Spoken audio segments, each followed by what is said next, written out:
Welcome to the Bearded Touchline, where football meets passion, opinions meet chaos, and nothing off limits. Let's talk football the way it's meant to be talked about. And to help me make sense of the madness, and that is Chelsea Football Club, I've got two incredible guests, both diehard Blues who have lived and breathed this club. First up, I've got someone who doesn't just support Chelsea, he feels Chelsea. You can hear the emotion in his voice after every match, good or bad. He's been through the Mourinho magic, the Conte chaos, and the Tuchel triumphs, and now the Bowley rebuild. He's got passion, he's got opinions, and he's definitely not afraid to say how it is. Please welcome Alvin Malcom. Alvin, my guy, finally on the bearded touchline. How does it feel to be here? And are you ready to talk all things Chelsea? I am so excited, man. It's been a while that I've been wanting to join this conversation. We've been talking about like getting on before the United game, and I'm glad we did not. Yep. But now is the perfect time to get. Thank you so much for making a time and joining me on the podcast. And joining Alvin and me is someone who is a huge part of the Chelsea community, one of the biggest Chelsea content creators out there.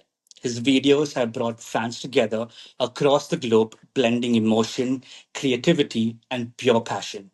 He's the mind behind the Against All Odds video, a masterpiece that captured exactly what it means to be a blue, the belief, the heartbreak, and the glory. It's an honor having him here, Feroze Ali. Oh, Thank you thank so you. much for being here. Legend, legend. It's an honor for me to be here as well. I love that introduction. Excited for this to do this with obviously you and of course Alvin. So this is going to be a lot of fun. To talk about the world champions. Absolutely. Club World Cup champions. And to kick things off, like I did mention, 3 points in the bag. We got Agnet sacked today. How was the game? Over to you, Feroz. Like, did you see a different Chelsea second half? The first half and second half. What was the difference, and how did it feel grabbing 3 points over the You, weekend? Realistically, we could be having another conversation right now because of how the first half went, and it was really scary because like we should have probably conceded a goal at least minimum, We and were even in the lucky. second half Yes. that could be said. But of course, credit to you could say Maresca, with his earpiece sort of guiding Willie what to do. And then the whole notes situation, but good on him to make like a few changes and all, and then getting right through the squad and then us getting the 3 points. So that's the most important thing. With the overall performance and stuff, I mean, a win is a win, and Do considering all injuries and all the matches we have to play, it's totally okay. So that's how I you feel. think Feroz getting the red card is a Chelsea thing now? 5 red cards. I mean, even our manager's getting it right now, right? So it is what it is, but I feel like it's ideal to get it in this scenario, right? Where we are like 3-0 Absolutely. up. Gusto just has like a crazy moment, just like how the others have had. But you know what? Like we can laugh about it. However, if the result was different and we got a red card, oh boy, True. the media would have had a field day. Field day. Absolutely. Absolutely. And Alvin, over to you, man. I mean, how important was Caicedo coming on in second half? The halftime substitutions were bang on from Maresca. Do you think you were happy with those substitutions? You know what? What I admire about Maresca is he's bold enough to make those decisions and not wait till the 60th minute. He True. saw the thing not working out and he said, okay, you know Mhm. what? Half time, I don't care about egos. I don't care about anything else. Let's bring the guys who need to be on the pitch who could affect the game. And you could see instantly, like, the tempo of the game changed Changed. and the whole mentality of the players just raised up. And this is where I think we were talking about Caicedo, Enzo, all these guys. I know we might have paid a lot of money for them, but what Mhm. they bring to the squad is much more than just their abilities and quality. It's their like leadership qualities. Everybody feels, oh, I we got him on the pitch, the best midfielder in the world. Let's go. So I Absolutely. very key that he did that, and then you could just see it. Like since then, the tempo kind of changed. Caicedo started moving the ball quickly. The passes were connecting. They were not making those sloppy mistakes in the back, which they did Absolutely. first half. And there were some close moments where we could have conceded again, but we rode our luck. And sometimes, no matter You how need ugly that. 3 points is 3 points, man. And Absolutely. and clean sheet with our defense and goalkeeper, that's like that's golden, man. But okay, quick question. If in the summer Perez comes with a 130 million for Enzo, do we keep him or sell him? No chance. I would No not sell chance. it. No, yeah, I don't think so. Thank you. I mean that sounds good. Yeah. Perfect. So over to the next game, not to Sunderland next week, but let's get into my first question I have for both you guys. And this is something that everyone wants to hear. Uh, over to you, Feroz, first. What was it that made you support Chelsea, man? Because back in the Mhm. days when football was from, there, a lot of people started following United. I think me and Yeah. Alvin spoke about that last week. I mean, Hmm. it was all about Liverpool, United, and Yeah. Arsenal, back in the days. No one Hmm. really had the guts to follow Chelsea. Yeah. What made it, what made you support Chelsea through and through? What was that moment you said, hey, Chelsea is my club, and that is it? Hmm.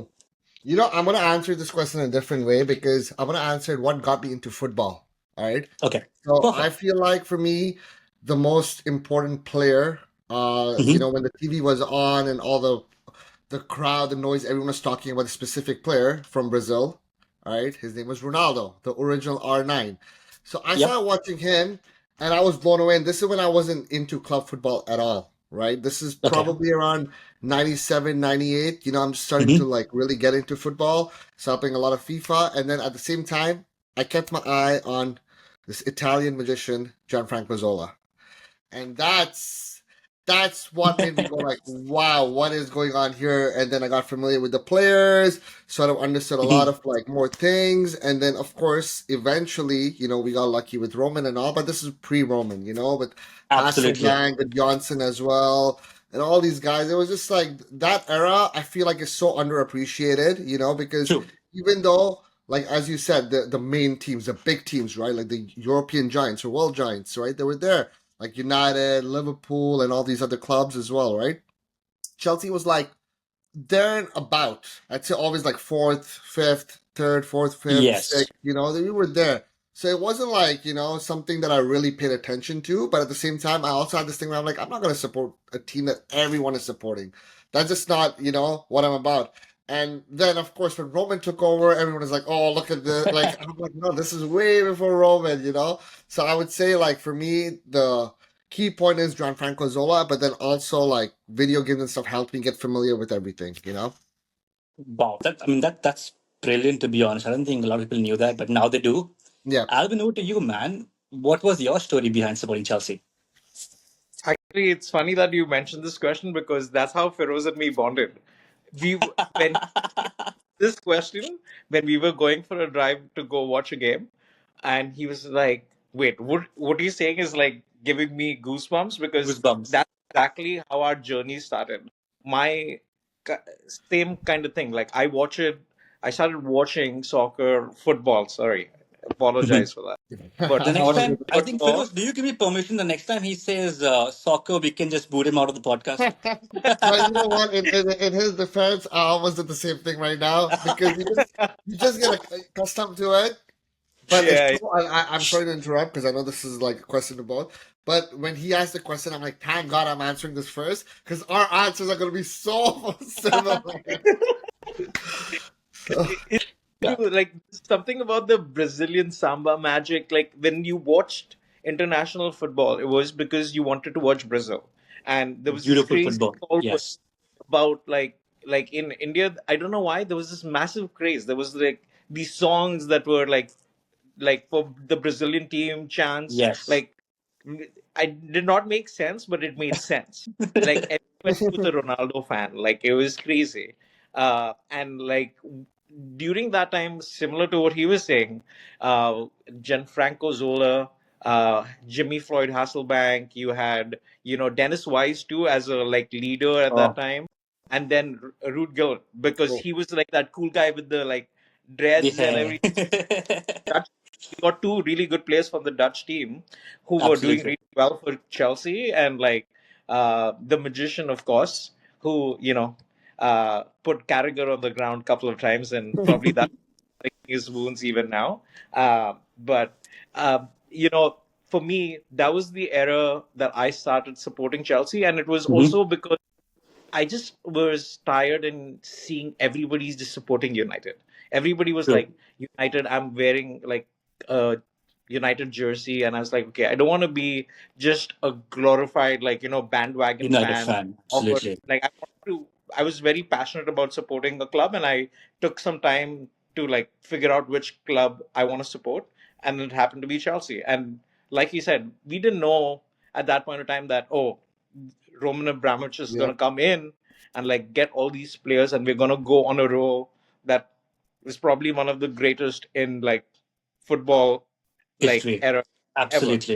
It was beautiful to see that, and um, yeah, that's a really special time. But like, I cannot put into words like supporting Chelsea has been like a lifestyle. It goes back to what I remember everyone say: one love, one club, one life. Chelsea FC. That's True. it. Yeah. Absolutely, man. But speaking of Roman Abramovich, under Roman Abramovich, we were built to win trophies. You know, under Clear Lake and Todd Bowley, are we now more of a business model for football? Are we like buying young, then seeing if we can sell them over for double the price? What's the difference between Roman Abramovich, Todd Bowley, and co? Do you think that, they are more business oriented than passion and spending those extra millions over a 29-year-old? Feroz, what's your take on that? Are we missing those top signings like the Torreses back in the day? See, it's a weird one because I would probably say that it's not just some business model, that a lot of Hmm. people are suggesting. However, initially that's what the take was for a lot of people, right? But then when you look at the signings of like Moises Caicedo, Enzo Fernandez, I get it. There's a lot of resale value in them, but realistically, even though like it's spread in like 7 years or 10 years, whatever the loophole is, right? It's one of those things where a lot of people go like, hey, you know what? Even eventually, when they do sell them off, like they're gonna make a Hmm. good chunk of the profit. I don't think so. The only frustrating thing for me is that at times the ready-made players are there. This whole age thing is just like, come on. Like if we're literally one Donnarumma, or even though Sanchez has been decent this season, bar like one brain for it. Donnarumma or like one proper, even though I love Joao Pedro, like a proper number nine, and sure Delap is injured. Like just go get the Osimhen, get the Donnarummas, get the other like world class defenders Yes. as well, right? That are available. Just get Yes. it done, right? Even regardless of the age. We saw this with Thiago Silva as well, right? Like he came in, got us like the European trophy, like the important Trophy. one, and then of course like eventually, he's one of the best players for us, and it just shows that age in football it doesn't matter, right? Especially like with the young squad, we need experience, but Yes. I can see that argument in terms of like, hey, you know what? Like, we just don't want to win trophies. I think this whole process, it's a weird one because initially Mhm. Todd's whole thing was like, hey, I'm gonna get the ready-made players. I'm gonna get Raheem Sterling. I'm gonna get Koulibaly. I'm gonna get like all these players and stuff. But then of course, when the wages were like, hey, you know what? We're overpaying now. This isn't a good idea. That's when Bedard took over and was like, hey, no, no, no. We're gonna go this way, not that way. Let's cap So it. it was like total opposite. It was just a weird one. And now, thankfully, we got the Conference League. I get it. It's not the greatest, competition, but it's a start, right? It's Yeah. a foundation. And then Absolutely. the Club World Cup, the nice badge Alvin is wearing. I love that, Exactly. world Do champions. Feroz, do Um, you know anything that looks like that? What Alvin's wearing? Do you have anything of that kind? I don't know. I don't know what you're talking. You don't I know? have no idea what you're No referring to. idea. There you go. There you go. I don't think Arsenal fans can World ever see Cup. this for World next 10 years, champions maybe. for the next 4 years. Next 4 years. But that That's what a insane. night that was in New York, you know. So tell me about Um, it, man. How was it but like just to actually? get back on, Yeah, exactly. Coming back to our uh the Todd Bowley and the entire ownership as to what they are signing for. yeah, no, I'm just saying in terms of like what the owners have done recently, it's not the worst thing. It could be better because I'm all for Hmm. constructive criticism. Sometimes when I praise the owners, they go like, "Oh, Feroz is getting paid," and I don't get paid anything by the owners That's and all. So that's just like a BS narrative. However, I loved Roman as well, and unfairly, as JT just pointed out, I think yesterday, or day before, like him just letting go of Chelsea because of his love is just incredible, and it's a shame what happened because I don't think that was the right thing. However, now we are in a decent position, I feel. And I just hope common sense prevails in terms of us Hmm. to win more trophies, and standards should be slightly higher for both from the owners and everyone else, including the players. Because it's like, hey, you know what, world champions, put that in your head. We beat PSG 3-0, destroyed them. You know, Destroyed them, on our day, we absolutely. have the best right back in the world.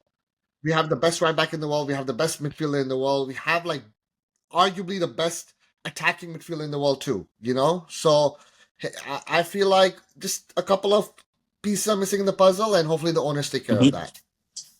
Makes sense. Makes perfect sense. Alvin, what's your take on this? Do you think that we should? Is there a huge difference between the ownership, and what's your take on the entire thing No, it's kind of similar with to what what Feroz Feroz was mentioned? saying.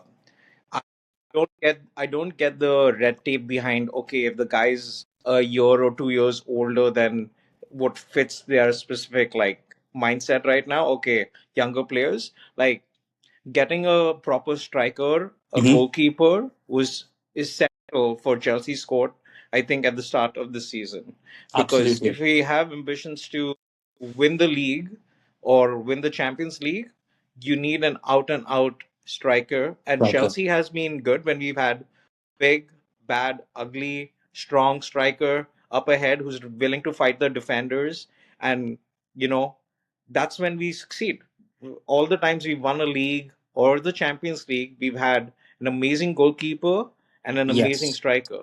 So, like, maybe maybe the one that we had recently with Tuchel, we didn't really have a proper striker, but we managed to, again, against all odds, Hold we on. managed to win that game. Uh, but Mhm.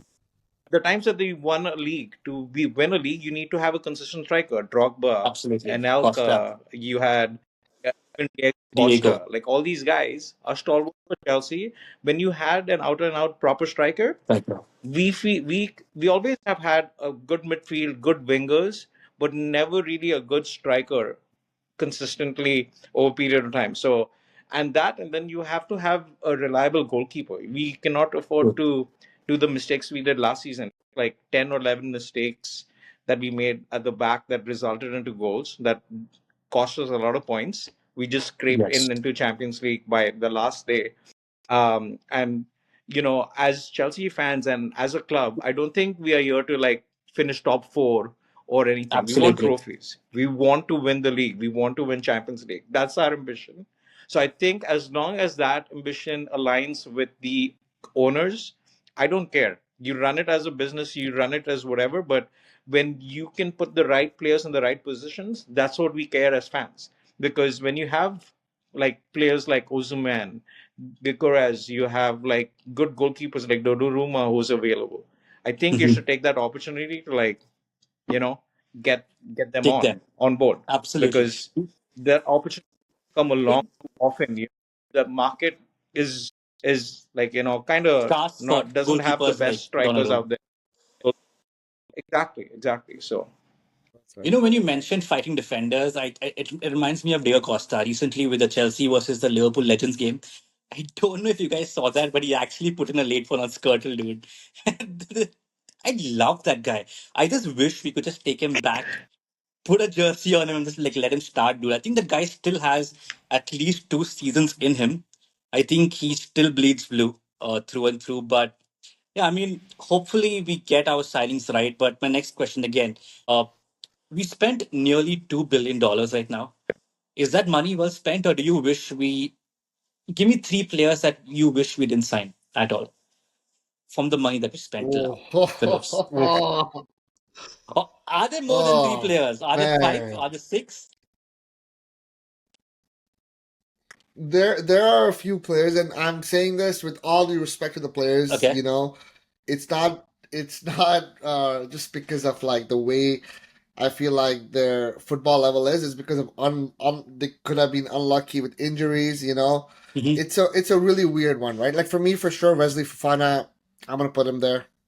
I Okay. like the amount of money we spent on him, and the amount in terms of like the best 19 ability million? is availability, Hmm. right? And unfortunately, he just hasn't been it's so unfortunate because this time we needed him, and then and then He's Jorgensen injured. punches him and stuff. But like Fofana comes to mind for sure. Um, who else? Who Mikhailo Mudryk. else? I would say It's even sad that, I mean, Jorgensen. Even Jorgensen okay. comes to my mind. hmm It didn't make sense to me as well when we signed him as And a then backup, one could especially. even argue, and yep, one could argue, and now this is going to be a really hot take because personally, I think in the long run, it's fine. He will be good. Okay. He will be unreal.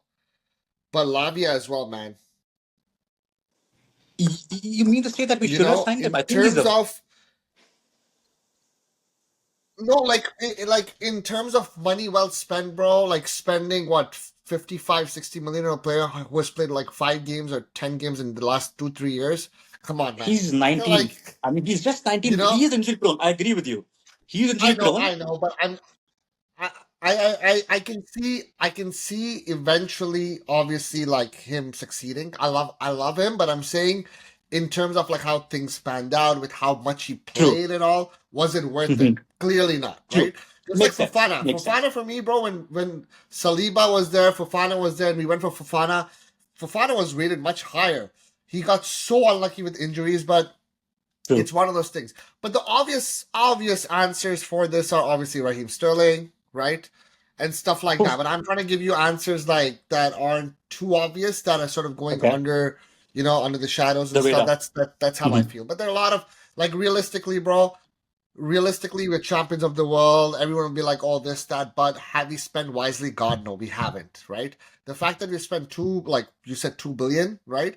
And Close to 2 still billion. to this day, we don't have like we are still missing A like two, striker. three important positions. It's a shame, bro. It's a shame. Absolutely. Alvin, what do you think? Yeah. What's your take on this? I mean, a few players that you have in mind? I, to be honest with you, in my opinion, I think we spend way too much money on all the players. hmm Don't get me wrong. I know they are like stalwarts, but like these prices are kind of getting ridiculous. Like with Absolutely. the 100 million transfers and that way, like for that kind of money, I don't know. You should be shooting from like your tooth or like any part of your body, and it should be a goal consistently. Like that kind of True. money does not be like I don't know. It doesn't make sense to me.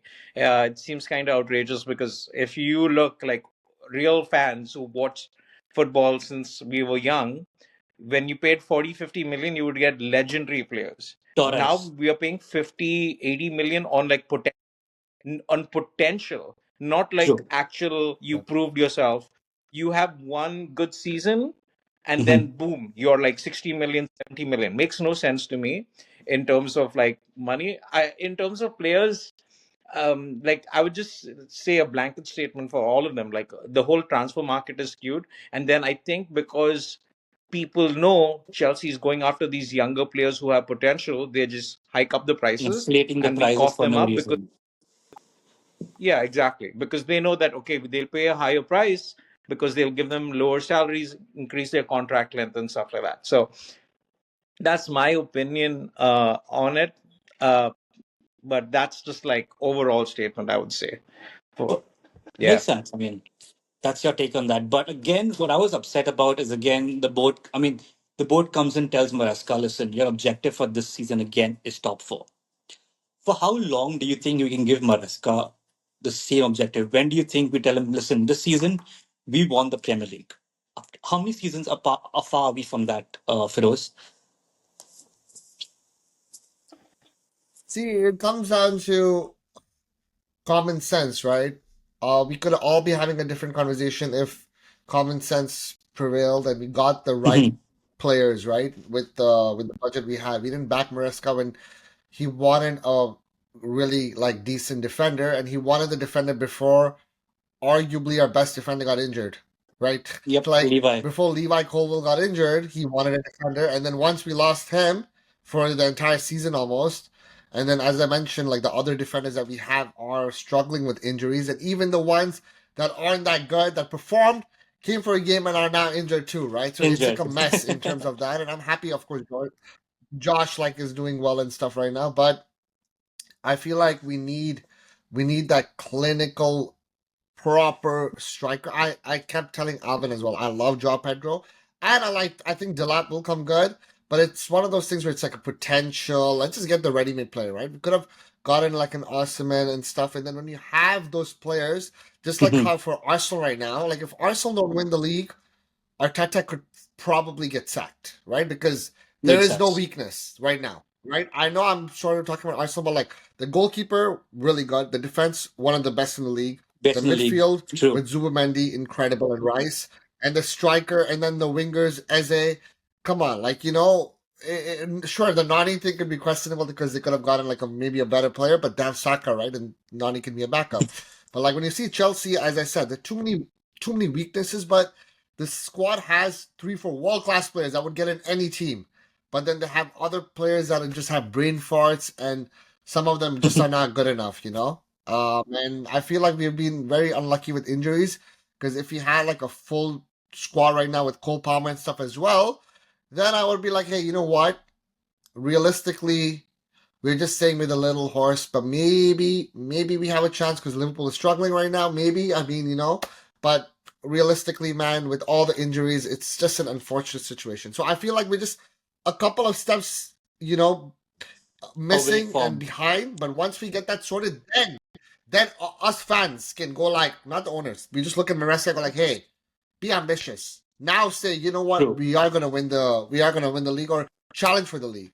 But right now we all can see the squad and be like, no, it's just not a possibility. Palmer is gonna miss like almost like 2 months now, right? So He's it's out one till of those weird December. ones. Yep. That's I mean, nuts. Alvin, if the Chelsea board come to you and say, here's a blank check, go and sign any top striker for Chelsea right now, who would you sign? Ooh. Ooh. Osmanie, do you think, would you bring Kane in the equation? No, like, don't think about his age, but do you think you would get Harry Kane? Not only would you piss off the Tottenham fans, but he'd actually be a clinical striker for you, man. You know what? Like, I think Kane would be amazing because I actually, even when he was at Tottenham, I was like, dude, you want to win trophies in your career, you got to make a move. Leave. Yeah. So, I think he would be a good fit for Chelsea. Osimhen seems like that kind of guy. If we put in good crosses, he would be clinical Mhm. enough to finish it. And I think there's a lot of like background where Osimhen actually wanted to come to the club, Mikel did and say that. he He had that negotiated. desire. Yes. Yeah. So for me, it's more than the potential. If a player desires to play for the club, you give your heart out. So I would say, you could right now you're giving me a blank check. So I could get Mbappe, I could get whoever, but I would rather get a guy who wants to play for the club True. than a guy who's probably better in ability because that person will go the extra mile to perform for the club. So I think I would, if you give me a blank check, I would go for Rosie Man because and I Okay. know a lot of people would say Gyökeres. There's a lot of like potential out there for strikers, but I think he would be a good fit. He reminds me of a Costa. He reminds me of a Drogba. He reminds True. me of somebody who like he has that leadership ability and somebody like, hey, give me the ball, I'll score out of nothing. Kind of deal. Absolutely. So I think Osimhen would be probably my top pick as a striker if What we about had the Julian opportunity to Alvarez get him. for Atletico? Alvarez, ex City. Oof. I don't know why no one talks about him, man, but Wanted he him, would be a bro. banger. I wanted him before he went to Atletico, man. I wanted him so badly. I mean, I and mean, these are the he's signings we are what a missing, player. man. Yeah, he's such an amazing player. I think it would be tough to get him from City. I don't know, but like if he paid the right price, I guess they would sell to like within the Premier League too. But I don't know if Alvarez. I don't know. Maybe I'm wrong, but Alvarez does not fit probably our style of play. Maybe he would Okay. be like that's where I'm saying like I am more leaning towards that big tall Yeah, I striker up Mhm. think there. I think you see Alvarez like a Joao Pedro. Correct. Yeah. Correct. Yes. I could see him Yes. as like a player behind the strike support or something like that. As an out and out striker, I don't know. I don't know if he would be fit for Chelsea. Don't get me wrong. Hands down, one of the most exciting players to like watch and see. I don't know if he fits in the Chelsea system. That's where I think a lot of people kind of say all they have this wish list of players, but if they don't fit the team, Yeah. Hmm. doesn't work. Makes If no they don't sense fit the buying them. culture of what your team is already buying one player and expecting him to fix all your problems, doesn't work like that. Mm. So, and I True. think like Jao Pedro is a great number 10. So like if you give somebody like a Uzi man or somebody who's ready to take on that responsibility of finishing, I think our team is amazing. We have a really good setup, and like what Feroz was saying, we have these amazing players, like 3, 4 players, and we have these French players who Hmm. are have the ability but are not there yet or are not just good enough. Let's put it like that. And we need to get out of that because if you see teams who really want to win the league, their bench is strong enough. Yep. Like they have True. a Makes strong sense. bench. They have squad depth. Right Mhm. now, we don't have squad depth, and forget squad depth. We don't have our top 11 apart from, if I could go, I could say Cucurella, Caicedo, Enzo, Palmer, Jao Pedro. Mhm. I don't know if I would put anybody else on that team. Like those are my like hands down. Those guys You can't should be sell on the those pitch. players. Oh, I Yeah. forgot Reece James. Yeah, I was If gonna say. I was gonna say. Yeah. no, I would say Reece James. I don't even count because Yeah. the guy. He's number one. Like Yeah. I like he's the captain. You cannot.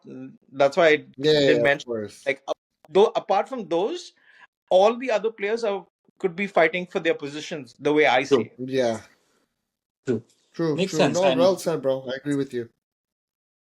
absolutely. But coming down to my final question before we hit the fun segment, Cole Palmer is injured until December. We play Barcelona. Do you think that's going to be make a difference for Chelsea, or do you think Estevao will come in and fill that position for us? And what's your take on the Chelsea versus Barcelona game in the Champions League? Are we winning that, or are we lucky to get a draw? Feroz? It's a very, very, very winnable game. And I rate Okay. Barcelona very highly, but I keep talking about common sense. I don't think that sort of like goes with what Hansi Flick does, right? The high line is just diabolical at times, and of course, PSG took advantage of that. But not just Yes. PSG. I feel like a lot of other teams, which is why they got out of the Champions League last season as well. And against us, what we did to PSG, when there's a high line, we know how to attack it. Of course, Palmer is the most important player for us, hands down. This is True. not even a debate. I'm more important than more important than anyone, right? Okay, maybe Caicedo could sort of like debate that, but Cole Palmer, that those magical moments, that ice cold attitude, confidence when he's on the pitch, other players are confident too, right? Mentally, that's True. just what's gonna sort of like be. However, at the same time, we should take notes from the PSG's game against Barcelona, Game. where PSG's half the PSG team was injured and they won, right? And as you said, of course, the Brazilian magician who everyone SQ. rates so highly, Wow. rightly so. So regarding Estevao, as I said, like Yes. he has this can be the game. Obviously, I when he did that madness against Liverpool, it was Brilliant. incredible, right? Incredible. Besides his goal, the cross to Enzo, the dribbling and stuff, just overall sensational. If he actually takes over against Barcelona, man, and makes a name for himself and goes like Yamal, what? Yamal who? This Yamal is this who? is the this is the real deal. This is the real deal. And then we go like, wow, because our squad, as I said, on our day, even without Palmer, we could beat anyone on our day. Absolutely. But I second that. with the wow man, phew, this guy he could be that X factor, So What do you I'm think excited, and about? I really, really think he can threaten them, like their backline as well, and just attack. True. So I'm confident, regardless of Palmer or not. I'm so confident. True. Alvin, do you think Gittins is the player that we bought from Dortmund? Is he living up to the expectations we bought him for, or do you think we need to like be easy on him and give him some time? Do you think he's there to? Do you think he will reach his potential that we saw him at Borussia Dortmund? Sorry, we have a player called Gittins. No, I'm just joking. Out of Bro, all the we have players that we bought. we have so many players we need to get I rid know, of, right? or kittens. Typically, whenever we buy a player or we are close to buying a player, I'll go on YouTube, see. I'm like, wow, this guy's going to be Yes. so excited. He has the That's me as potential. well.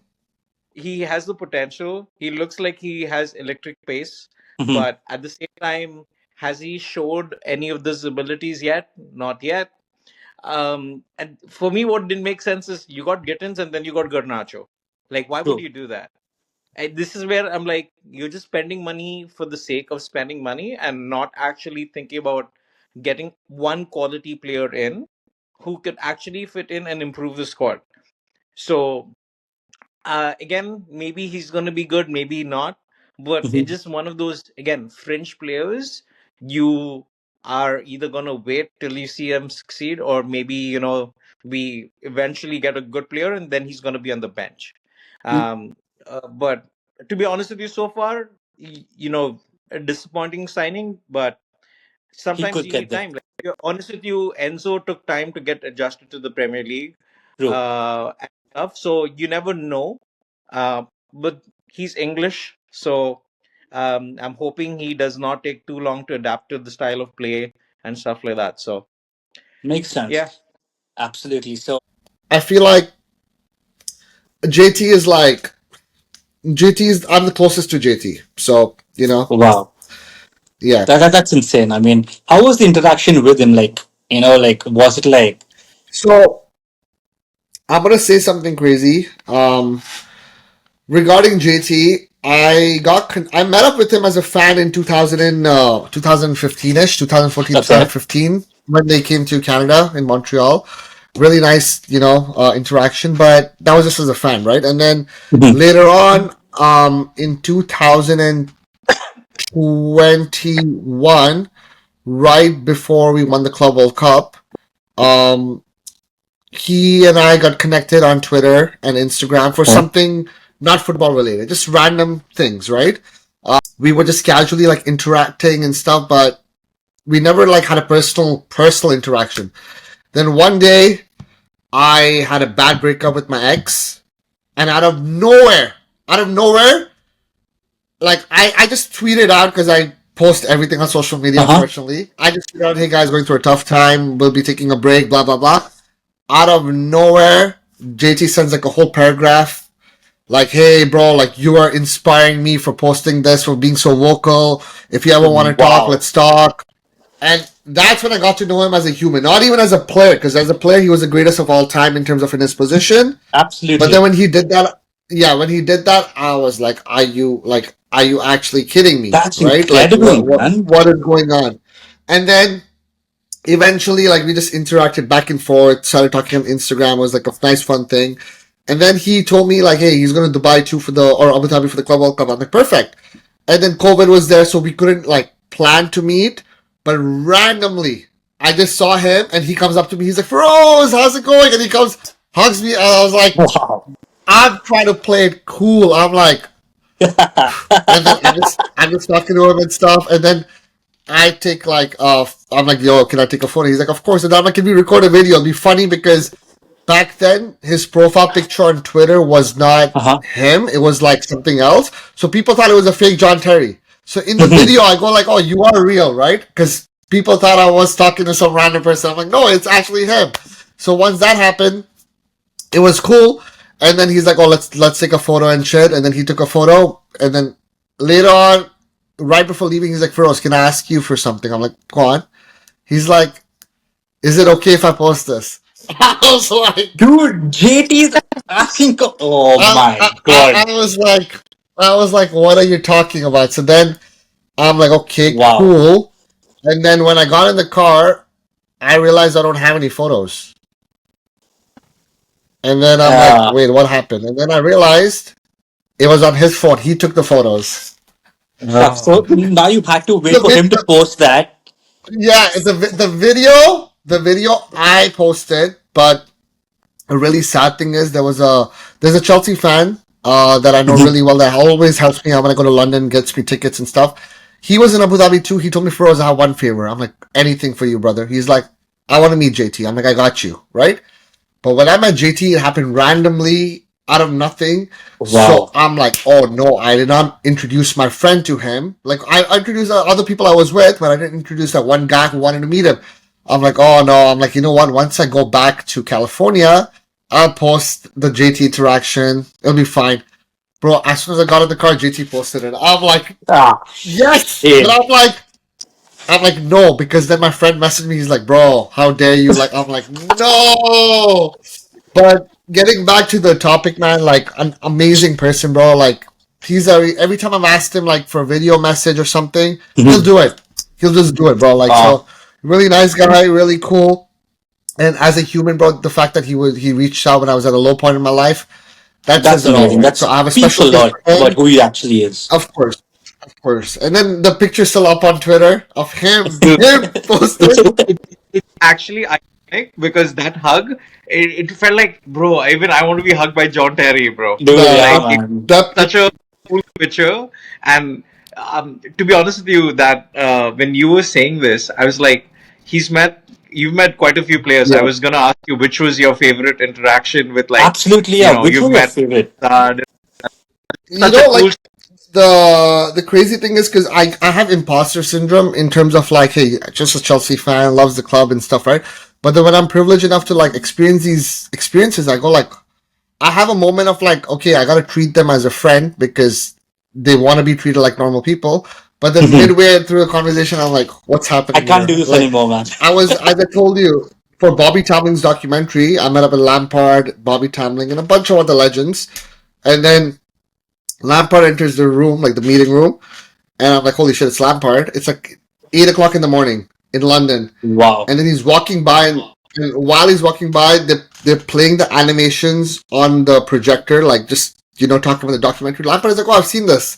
I'm like, shit, and then I go like to the corner. I'm like serving like, I'm pouring tea to myself. And then Lampard is like, oh, can you pour me some? And then my hand is like this, bro, while I'm pouring your tea, Dude, so bro. basically you That assisted was so Frank. No, I mean, I helped out for a documentary for Bobby Tamling's documentary. I was like one of the Okay. producers, and Lampard was a part of the documentary. No, I think But you assisted Frank in pouring I him. assisted him. For the tea, I assisted him. I'll give you that, bro. I'll give you that. That's insane, man. I mean, I think every Chelsea Yeah, fan dreams of meeting someone like a Frank, a John. But my of final course. question to you guys, and I promise I'm going to close after this. Would you want to Yeah, see JT or Frank? Frank has been in the touchline, but would you want to see JT manage Chelsea one day? Do you think we see that happening? Alvin, you answer this, and then I'll go after you. I'm Okay, so you know what? To be honest with you, the person who I do wanna see coach is actually Fabregas. Dude, What he's doing exactly. right now, Yes. Yes. uh, Fab, I love him. Like True. what he just. I know he's a legend for Arsenal, but when he came to Chelsea, he won trophies. He won the things that he wanted to win in his entire career. Arsenal. He did in Yes. Chelsea in a short period of time. Thank you, Arsenal, because you've given us some really good players, and thank you for our leftovers, like always. But seriously, I would love Fabregas. What he's doing at Como with Como, yeah. a squad that's not going to be fighting in the positions that they are. They're definitely fighting above their weight class for sure. They're like definitely True. punching above.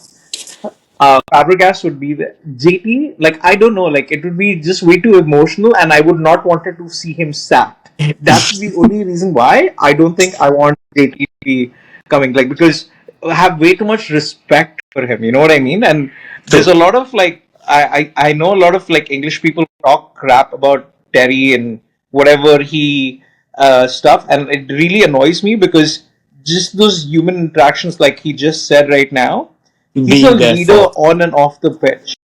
True. For somebody who's like let's say Feroze to us is not a common person, but at that time when Absolutely. he didn't have to reach out to him, so that shows he's such a genuinely a good person. So yeah, so that being, yeah, that's why I would say even John Terry, I don't want him to necessarily see coach. I would love to see Fabregas be take up the opportunity of coaching Chelsea at some point.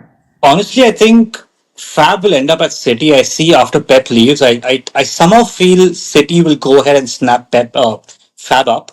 But hopefully that doesn't happen. Like Alvin said, I think he's going to be an amazing manager for the You future. don't think after if Arteta chokes again or the Ah, Arsenal choke again, he might go to Arsenal? true. It might be tricky. You never Yes. know. It's I mean, I weird never thought of how it that way.